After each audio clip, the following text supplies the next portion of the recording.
기록을 하고 있어요. 근데 우리는 반드시 알아야 될 것은 기적 자체가 목적이 아니다. 근데 만일 우리가 어떤 기적을 따라가면 복음으로부터 이탈됩니다. 그래서 오늘날 많은 사람들이 복음을 붙잡지 않고 자꾸 어떤 기적을 따라가요. 그러면 복음이 아닌 다른 것에 우리가 집중을 하게 돼서 길을 잃을 가능성이 커요. 근데 요즘에 보면 이단들이 많잖아요. 이단들이 기적이 많이 일어나요. 네, 거짓 기적입니다, 물론. 근데 많은 크리스찬들이 지금 현재 100만에서 150만 명, 많게는 200만 명까지 이단을 따르는 자들이 있다고 그래요.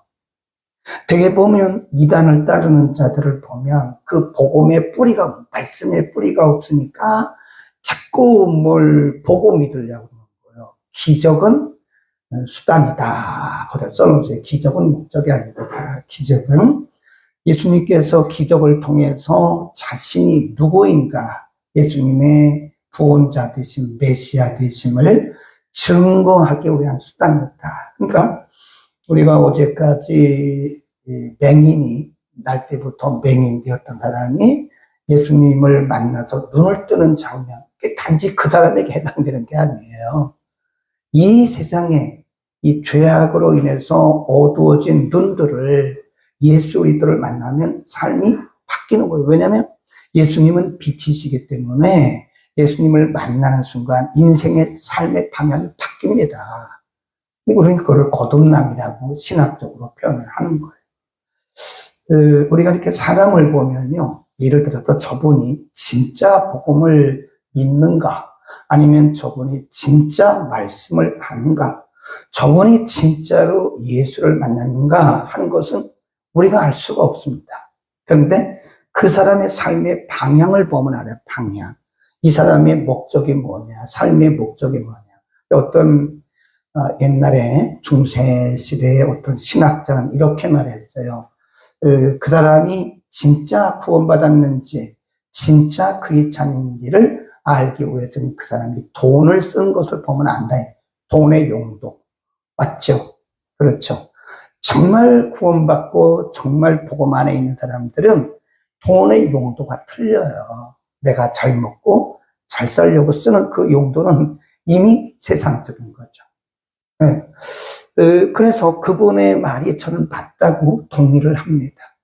우리가 이렇게 보면 돈을 사용하는 용도, 돈의 목적, 사용하는 목적을 보면 저분이 왜 저러나 하는 것을, 인생의 방향성을 알 수 있다는 거예요. 예수님께서 맹인되었던 사람을 눈을 뜨게 하잖아요. 그랬더니 지금 유대사에서 난리가 있어요. 난리가. 제가 얘기했잖아요. 종교에 속한 사람과 복음에 속한 사람은 딱 드러납니다. 그 당시는 유대사회에서 예수님이 생명의 복음을 전했기 때문에 가는 곳마다 충돌이 일어나요. 네. 말씀을 전하면 여기 충돌이 일어납니다. 말씀을 쫙 받아들이는 사람이 있는가 하면 말씀을 탁 뱉는 사람이 있어요. 저항하는 사람. 설마 있어요, 진짜로. 교회 안에도 있어요. 하나님의 말씀을 말씀으로 잘 받아들이는 사람이 있는가 하면 그 말씀을 겉으로는 아닌 것 같죠. 근데 속으로는 이렇게 안 받아요. 저항을 합니다. 하나님의 말씀에는 능력이 있기 때문에 그 말씀 자체가 능력이고 빛이기 때문에 이 말씀이 들어가는 순간 사람들의 심령 가운데서, 가정 가운데서, 어떤 공동체 가운데서 충돌이 나는 것은 당연한 겁니다. 그 당시에는 유대인들이 그 사회를 장악하고 있었기 때문에 예수님이 눈을 뜨게 딱 하니까 엄청난 혼란이 일어나. 이 사람이 안식일에 눈을 뜨게 했으니까 죄인이다. 어떤 사람은 죄인이 눈을 뜨게 할 수 있느냐. 그러니까 그 사람을, 눈을 뜬 사람을 2번이나 불러서 괴롭히는 거예요. 심지어는 눈 뜬 사람의 부모까지 불러가지고 진짜냐 아니냐, 누구냐 괴롭힌다고요. 제가 얘기했잖아요. 복음에 속한 사람은 그렇게 하지 않습니다. 그래서 우리가 종교에 속한 사람인가, 율법에 속한 사람인가, 내가 복음에 속한 사람인가를 알아야 돼요. 복음에 속한 사람은 뭐라 그랬죠? 자유합니다. 남의 일에 간섭할 이유가 없어요. 예. 그래서 디모데후서 5장 22절에 보면 사도 바울이 디모데에게 이런 말씀, 자신을 지켜 정결하게 힘써라 그랬습니다. 아멘. 우리는 이 공동체 안에서 이상하게도 남의 다른 사람의 신앙에 간섭을 많이 해요. 이 사람 왜 이래? 저 사람 왜? 심지어는 목사님까지도 간섭을 하더라고요. 목사님 왜 설교 시간에 저런 얘기를 해? 아니, 필요하니까 했겠죠.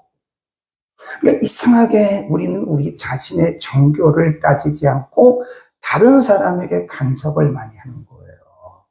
근데 그때 예수님께서 다시 비유를 들어요. 보세요. 그들을 가르치기 위한 겁니다. 그 무리들을 가르치기 위한 거예요. 7절. 나는 그러므로 그러므로 예수께서 다시 이르시되 내가 진실로 진실로 너희에게 이르노니 나는 양의 문이라. 그래. 그 다음에 쭉 내려가면 또 한 번 그런 말씀 하고요. 그 9절에도 보면 내가 문이니 그런 표현을 합니다. 우리가 이제 그 당시에 팔레스타인 지역은 목축업이에요, 목축업. 네. 거기는 뭐 이렇게 과일나무를 많이, 물론 이제 이쪽으로 가면, 지중해 쪽으로 가면 이런 많이 심읍니다. 우리가 많이 먹는 오렌지. 제가 뭐 미국도 가보고 여러 나라 가봤지만 이 샤론 평화에서 나온 오렌지는요, 세계 최고입니다. 당도가 얼마나 맛있는지. 그 외에는 거기는 뭐 없어요, 별로. 농사를 칠 만한 곳이. 그래서 이 사람들은 주로 하는 것이 뭐냐, 목축업입니다. 목축업. 그러니까 가보면 양들이 많아요. 그러니까 예수님이 양의 얘기를 하신 거예요. 뭐 전혀 없는데도 끌어다 한 것이 아니라 그들 생활 속에 있는 것을 보고 예수님. 근데 이제 우리가 이걸 아셔야 본문의 이해를 합니다. 그 당시에 팔레스타인의 농경 문화, 목축업 문화를 알아야 돼요. 근데 그 땅이 넓지가 않아요, 이스라엘이. 그러니까 양을 치는 사람들이 많다니까요. 그래서 큰 공동우리라고 해요. 공동우리. 우리란 말 아세요? 우리? 크게 이렇게 울타리를 쳐놓고 문이 하나 있어요. 그러면 이제 목자들이 한둘이 아니잖아요. 목자들은 다 자기 양이 있어요, 보면. 제가 현장에서 보니까요. 한 목자가 보통 물어봤어요. 제가 목자한테. 보통 여기서는 한 목자가 몇 마리의 양을 키웁니까? 그랬더니 보통 뭐 100에서 150도 있지만 일반적으로 평균 내면 한 150에서 300마리. 네, 50마리, 어떤 사람은 100마리, 어떤 사람은 300마리 있잖아요. 그러면 이 사람들이 다 양우리가 있는 사람도 있지만 양우리가 없어요. 그러니까 공동우리에 자기 양을 끌고 들어가는 거예요. 그러니까 문지기가 이렇게 봐요. 여기 문지기 얘기가 나오잖아요. 그 양의 문을 지키는 문지기가 이렇게 보면서 어떤 사람은 진짜 자기 양을 데리고 가요. 어떤 사람은 양들도 자기 목자를 모르는 거예요. 목자도 그 양을 몰라요. 그러니까 이거는 사꾼이구나. 이렇게 이제 구분한다. 누가? 문지기가. 다시 보세요. 1절. 내가 진실로 진실로 너희에게 이르노니 양의 우리의 문으로 들어가지 아니하고 다른 데로 들어가는 자는 절도요 강도다. 문이 하나라고 했잖아요. 그러니까 절도죠. 강도죠. 문으로 들어가는 자가 양의 목자라. 3절 시작. 문지기는 그를 위하여 문을 열고 양은 그의 음성을 듣나니 그가 자기 양의 이름을 각각로 인도하여 내느니라. 자기 양을 다 내온 후에 앞서가며 양들이 그의 음성을 아는 거로 따르느니라. 문지기가 이렇게 보고 이게 진짜 목자인지 아닌지를 구분한다는 거예요. 문지기가 이렇게 보니까 어떤 양들은 자기 목자를 따라가요. 근데 어떤 양들은 목자의 음성을 못 듣는다. 여기서 나오는 참 목자는 예수 그리스도를 의미하는 것이고요. 여기 나오는 이런 사꾼, 절도 다 유대인의 종교 지도자를 의미하는 겁니다. 다 써놓으세요. 절도, 강도, 이게 다 유대인들의 지도자들을 말하는 것이다. 예수님은 참 목자다. 나는 내 양을 안다. 또 양의 문이다. 그런 말씀을 하세요. 근데 여기서 보면요, 여러 번 강조돼서 나오는 말씀이 이 말씀이에요. 4절에 보면 자기 양을 다 내온 후에 앞서가면 양들이 그의 뭘 알아요? 음성을 알아요. 그거 신기하더라고요. 신기합니다. 이 150마리 양이 있잖아요. 그럼 목자가 앞서가면요, 양들이 줄줄줄줄 따라가요.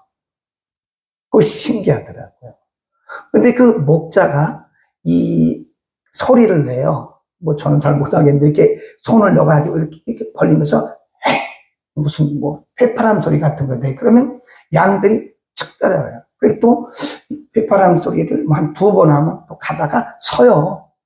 목자가 서면 서고, 목자가 가면 가고, 또 목자가 이상한 소리를 내면 또 앉고, 그 목자의 음성을 알더라고요, 양이. 예수님은 그걸 보고 양과 목자의 관계성을 의미하는 거예요. 그걸 보세요. 또 이렇게 말씀합니다. 8절, 나보다 먼저 온 자는 다 절도요 강도니 양들이 듣지 아니하느니라. 내가 문이니 누구든지 나로 말미암지 않고 들어가면 구원을 얻고, 쭉 내려가다가 10절 시작, 도적이 오는 것은 도적질하고 죽이고 멸망시키려는 것뿐이요 내가 온 것은 양으로 생명을 얻게 하고 더 풍성히 얻게 하려는 것이다. 그런데 내가 양의 문이다. 그런 말씀을 한 것은, 그리고 나는 목자다. 이런 말씀을 계속 번갈아 가면서 하시는 것은, 양은 나를 알고 나는 양의 음성을 듣는다. 이게 뭐냐면 관계성이 관계성. 네, 우리가요, 이 복음은 아무나 못 들어요. 못 듣습니다. 그 당시 이제 뒤에 다시 보겠지만 유대인들이 예수님의 복음을 듣고 막 자중질환이 막 귀신 들렸거나 엉뚱한 소리 하는 거예요. 그렇죠? 예수님의 양이 아니에요. 오늘날도 우리가 많은 사람들에게 복음을 전해보면요, 그냥 땅에 떨어진 전도지를 받고도 예수 믿는 사람이 있어요. 교회 나온 사람이 있다니까요. 어떤 사람이 아예 전도지 좀 그만 뿌리라고, 소용도 없다고, 그런 얘기 절대 하지 마세요. 하나님이 사람을 불러내는 방법이 굉장히 많습니다. 지나가다가 누가 예수 천당 불신 지옥, 정집사님 하셨나요? 누군가가 외쳤는데 그 소리가 막 천둥 소리처럼 들려서 회개하고 예수 믿는 사람도 있어요. 그러니까 우리가 저 사람 왜 저렇게 전도해? 그런 얘기 하지 마세요. 못하면 가만히 계세요. 하나님이 사람을 불러내는 방법이 다양한데, 제가 말씀드리는 것은 하나님이 택자들은요, 어디서 누가 어떤 방법으로 복음을 전해도 그 복음이 가슴에 와서 닿아요. 그래서 예수를 믿게 되는 거예요. 그러나 아무리 철학적으로, 신학적으로, 뭐 인문학적으로 쩍쩍쩍쩍 아무리 그래도요, 하나님이 택하신지 아는 자는 못 듣습니다. 못 들어요. 네. 옛날에 어떤 분을 이제 전도를 했어요. 근데 그분이 평생 절에 나갔던 분이, 절에. 그런 분이 뭐 교회 오니까 머리가 너무너무 아프다니, 머리가 너무 아프니까 교회 올 수가 없다는 거예요. 그게 왜 그런지 아세요? 이게 처음에는 영적 전쟁이 일어나는 거예요. 네. 마귀가 말씀을 듣지 못하게 합니다. 막 혼란스럽게 하는 거예요. 여러분 중에도 말씀 듣다가 머리가 아프면요, 기도를 더 해야 됩니다. 말씀을 듣는데 무슨 말씀인지 도대체 이해를 못하겠다, 기도 더 해야 돼요. 더 해야 된다. 영적 싸움을 더 해야 돼요. 네. 그래서 유대인의 지도자들이 아무리 가서 뭐 그래도 들을 사람은 다 듣습니다. 네. 양은 나의 목자의 음성을 알고 나의 음성을 알고 나는 양의 음성을 안다. 이게 서로의 관계성이 관계성. 예수를 만나면요, 예수님과의 관계성이 확실히 이게 뭐가 되는 거예요? 확립이 되는 겁니다. 예. 거기 또 그런 말씀을 하시잖아요. 도적, 절도, 이게 다 뭐냐면 유대교의 지도자들을 의미하는 것이다. 예수님만이 구원의 문이다. 아멘. 9절에다 동그라미 쳐놓고요. 그래서 사도행전 4장에 보면 이 세상에 예수 그리스도 외에는 구원받을 만한 다른 이름을 주신 적이 없다. 그래서 우리가 왜 WCC를 폐계 평화다, 그거를 가장하고 사람들의 눈을 가리는 거예요. 평화, 통일, 이렇게 얘기하는 겁니다. 그래서 뭐 종교는 다 같은 거지 뭘 서로 간에 비판하냐고. 여러분도 그런 분 있죠. 아니 뭐 다 비슷한데 뭐 아무데나 가면 어떠냐고. 아니 교회 나와야 되는 건 아니니까 절에 가든지 천주교 가든지 아무데나 가라고. 이 사람은 복음을 1%도 모르는 분입니다. 사람을 지옥으로 보내는 사람이에요. 성경대로 말씀해야 돼요. 네. 아무데나 가라라니, 아무데나. 예수님 분명히 말씀하고 성경이 말씀했잖아요. 이 세상의 지구촌에 예수 그리스도 외에는 구원받을 만한 다른 이름이 없어요. 내가 문이니 누구든지 나로 말미암아 들어가면 구원을 얻고 들어가며 나오며 꼴을 얻는다. 그런 말씀. 그 다음에 쭉 내려가면 14절에 보면 나는 선한 목자라. 내가 내 양을 알고 양도 나를 아는 것이 아버지께서 나를 아시고 내가 아버지를 아는 것 같으니 나는 양을 위하여 목숨을 버리느니라. 그랬어요. 나는 선한 목자라. 좀 밑에 가면 또 나는 선한 목자다. 예, 처음에는 양의 문, 또 그런 표현을 쭉 쓰죠. 나는 양의 문이다. 그런 표현을 쓰다가 나중에는 내가 선한 목자다. 일단 이제 구원하신 하나님의 백성들을 예수님께서 이렇게 먹여나가시고, 양의 문이고 또 양은 목자의 음성을 듣고 목자는 양의 음성을 안다. 그런 관계성을 의미하는 것이고요. 내가 목자다. 그 말은 예수님께서 구원하신 자들을 먹이시고 인도하시고 보호하시고 하는, 보면요, 확실히 목자는 항상 앞에 갑니다. 그리고 목동은 뒤에 따라와요. 그래서 목자의 손에는 꼭 2개가 될 거예요. 다윗도 목동이었어요. 목동. 그래서 목자가 뭔지를 알아요. 여호와는 나의 목자라는 표현을 쓰잖아요. 목자의 손에는 2개가 항상 들려 있습니다. 오른쪽, 왼쪽, 왼쪽, 오른쪽. 그건 목자의 마음이죠. 하나는 이렇게, 이게 지팡이라, 주의 지팡이와 막대기가 나를 안위하시나 그러잖아요.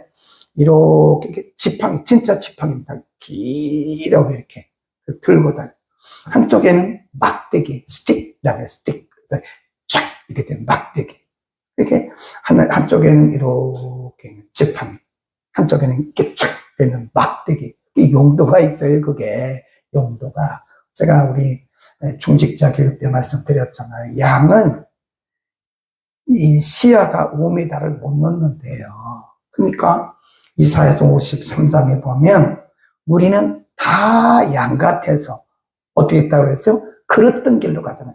양은 시야가 5m도 안 된다니까요. 그 이상은 못 봐요. 그게 우리들이라니까요. 그래서 우리는 길을 이렇게 씌운데, 그래서 목자가 항상 앞에 가는 거예요. 항상. 아멘. 우리 예수님만 보고 가야 됩니다. 항상 앞에 가요. 그러다가 이제 가끔 보면 이탈하는 양들이 있더라. 제가 이렇게 봤어요. 아주 눈여겨봤습니다. 여러 번 봤습니다. 현장에 가서요. 근데 이게 가끔 보면요, 성도들 가운데도 가끔 이탈하는 성도들이 있거든요. 이렇게 잘 오면 얼마나 좋아요. 근데 교회도 안 나오고 엉뚱한 소리하고 오해하고 뭐 이런 분이 일단 이탈해요. 이탈. 그러면 이탈하다가 저쪽에 가가지고 이런 숲에 딱 걸려요. 그러면 자기가 막 해도 못 나와요. 우리들하고 똑같아요. 우리가 하나님을 떠나면 문제를 만나 스스로 못 나와요. 그러니까 그때 이제 목자가 달려와가지고 지팡이로 목을 딱 걸어요. 그래서 쭉 끌어내요. 그게 지팡이에요.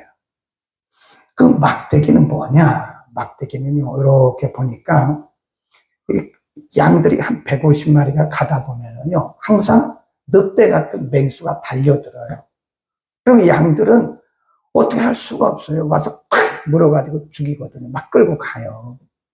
근데 그때 목자가 가가지고 긴 막대기로 그걸 확 후려쳐요. 늑대를. 그럼 늑대가 탁 나가 떨어지고 양을 구해오는 거예요. 그게 막대기입니다. 다윗은 그걸 알았어요. 주의 지팡이와 막대기가 나를 뭐한다고요? 안위하시나이다. 안위란 말은 지키신다. 그런 얘기예요. 아멘. 우리 주님이, 예수님이 우리의 목자이신데 선한 목자입니다. 거기서 가로해놓고 써놓으세요. 에스겔 34장. 에스겔서 34장에 보면요, 거짓 목자에 대한 얘기가 많이 나와요. 거짓 목자. 이스라엘의 지도자를 말하는 거죠. 거짓 목자. 그래서 그때 내가 양을 위해서 한 목자를 세우리니 그랬는데 그게 메시아 예언이에요. 에스겔서 34장 집에 가다 찾아보세요. 네. 다 이스라엘의 종교 지도자들이 다 잘못했어요. 그러니까 그때 에스겔 선지자를 통해서 약속을 하시기를 내가 한 목자를 세운다. 그게 메시아예요. 바로 예수님입니다. 예수님이 우리의 목자이십니다. 우리는 길을 잃기 쉬운 양들의 양들. 뭐만 듣고 가면 돼요? 목자의 음성 듣고 가면 됩니다. 그리고 목자가 이끄는 대로 가면 되는 거예요. 이탈하지 말라고요. 이 교회도 마찬가지예요. 제가 목자는 아니지만 목자의 대행자입니다. 제가 무슨 예수님은 아니에요. 그러나 하나님께서 교회를 위해서 교회의 머리이신 예수님께서 임무를 부여하시고 양들을 잘 인도하라고. 그래서 우리가 이제 목사님들을 목자란 말을 써요. 진짜 목자는 예수님이에요. 네. 근데 우리는 그냥 예수님으로부터 임무를 보여. 그러니까 앞에서 담임 목사님이 그런 대로 오면 됩니다. 그냥 오면 돼요. 이탈하면 안 돼요. 그러니까 기적을 찾지 말라고 제가 얘기하잖아요. 우리가 예수 믿은 게 기적이죠. 우리가 구원받은 게 기적이죠. 이보다 더 큰 기적이 어디 있습니까? 왜 눈에 보이는 기적을 찾아서 이단에 빠진다고요? 이단은 10중 8구 거짓 기적을 행합니다. 안진뱅이가 일어나도 거짓 기적이에요. 귀신이 나가도 사람들을 미혹하기 위한 거짓 기적입니다. 이단들은 100% 기적이 일어납니다. 어디든지 어떤 이단이든지 기적이 일어납니다. 그러니까 기적이 일어나면 마태복음 24장에 보면 마지막 때에 거짓 그리스도들이 나타나서 거짓 기적을, 심지어는 하늘에서 막 불이 떨어지는 그런 기적도, 말씀의 기본이 없는 사람들은 그걸 보고 막 따라가는 거예요. 가방 들고 막 따라다니는. 마지막으로 유대인들의 반응을 한번 보세요. 반응. 19절 시작. 이 말씀을 인하여 유대인 중에 다시 분쟁이 일어나니 그 중에 많은 사람이 말하되 저가 귀신 들려 미쳤거늘 어찌하여 그 말을 듣느냐 하며, 혹은 말하되 이 말은 귀신 들린 자의 말이 아니라 귀신이 소경의 눈을 뜨게 할 수 있느냐. 이걸 뭐라 그래? 자중질환, 영적 자중질환이 일어나요. 틀림없이 일어납니다. 복음이 들어가면요, 이런 논쟁. 이 복음은 논쟁이 아니에요. 그런데 복음이 빛이고 생명이기 때문에 복음이 들어가는 곳에는 언제나 이런 쫙 분열이 생겨요. 네, 가정에도 하나님이 택하신 자들은 복음을 듣지만 그렇지 않은 사람들은 가정 간에 막 싸움입니다. 부인과 남편 사이도 싸움이랍니다. 그래서 우리가 서로 복음으로 하나 되는 게 제기예요. 남편을 빨리 구원하고 남편을 세우는 일을 하세요. 아내들의 사명은 남편을 세우는 것입니다. 이번에도 어떤 집사님이 그러더라고요. 목사님, 저는 다음에 권사 임직 받겠습니다.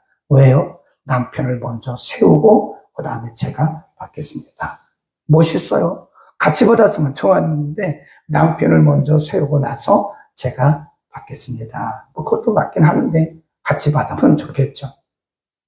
어쨌든 이 복음의 빛이 들어가면요, 어디든지 이런 영적 충돌 현상이 드러나요. 그러니까 여러분 자신이 내가 말씀을 읽을 때 이 말씀이 내게 평안한 가운데 말씀이 믿어지면 여러분 정말 하나님의 자녀예요. 그리고 성숙한 사람이에요.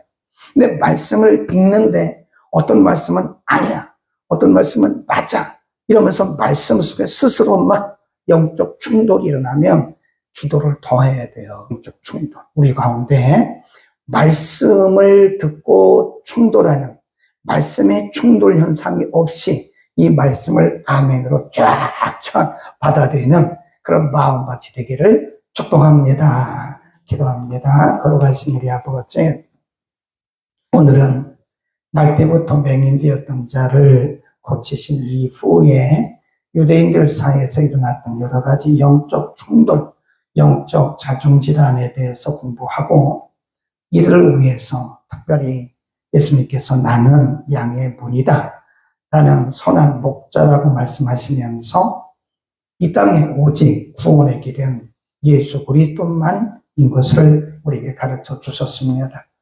오늘날 얼마나 많은 사람들이 진리를 따르지 않고 복음을 따르지 않고 이곳저곳에서 방황하는지 모릅니다.